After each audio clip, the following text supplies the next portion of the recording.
Dronagiri association की तरफ से विभिन्न क्षेत्रों में कला, क्रीड़ा, शैक्षणिक क्षेत्रों के खिलाड़ियों और कलाकारों को मार्गदर्शन करने और प्रोत्साहित करने के हेतु युवा महोत्सव का आयोजन किया जाता है। आज मंगलवार को उरण में द्रोणागिरी स्पोर्ट्स एसोसिएशन की तरफ से 14वें युवा महोत्सव का आयोजन किया गया था।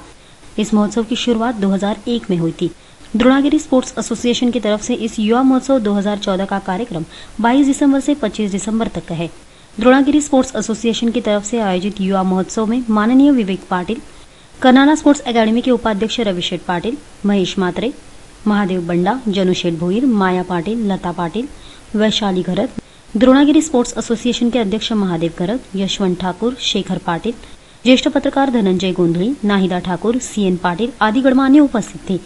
इस कार्यक्रम का उद्घाटन माननीय विवेक पाटिल के हाथों संपन्न हुआ।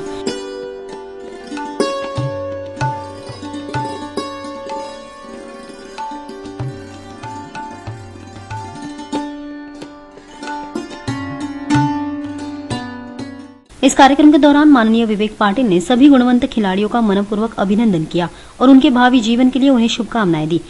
सुरुवातीला द्रोणागिरी स्पोर्ट्स असोसिएशनच्या 14वा युवा महोत्सव 2014 याचं उद्घाटन झालेलं आहे असं मी जाहीर करतो। आणि हे जाहीर करत असताना महादेव घरत आणि त्यांच्या सर्व सहकाऱ्यांचं मनपूर्वक या ठिकाणी अभिनंदन करतो। कारण एखाद्या वर्षी महोत्सव चालू करणं, तो दुसऱ्या वर्षापर्यंत ठेवणं, कसं तरी तिसऱ्या वर्षी तो उरकणं आणि चौथ्या वर्षी विसरून जाणं, अशा प्रकारचे कार्यक्रम अनेक संस्थांकडून आपण पाहायला मिळतात। पण 14 वर्ष सातत्यानं हा युवा महोत्सव साजरा करत असताना दरवर्षी या युवा महोत्सवातला उत्साह वाढत असतो, सहभाग वाढत असतो आणि इव्हेंटची संख्या देखील वाढत असते। त्याने त्यांच्या प्रस्ताविकामध्ये सांगितलं की आता 110 इव्हेंट्स होणार आहेत आणि 110 इव्हेंट्स होत असताना त्यांची बक्षिसाची संख्या जी बघितली ती फार मोठी संख्या या ठिकाणी आहे।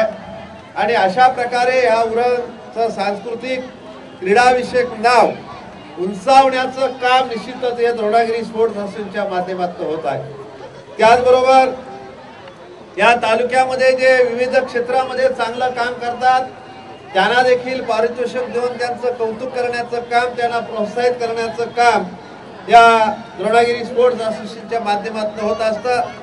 या महोत्सवाच्या निमित्तानं सुद्धा विविध क्षेत्रामध्ये काम करणाऱ्या ना 10 द्रोणागिरी भूषण पुरस्कार देऊन जे गौरवलेला आहे, त्या सर्व ज्यांना हा पुरस्कार मिळालेला आहे त्या सर्वांचं मनपूर्वक या ठिकाणी अभिनंदन करतो, त्यांना मनपूर्वक शुभेच्छा देतो।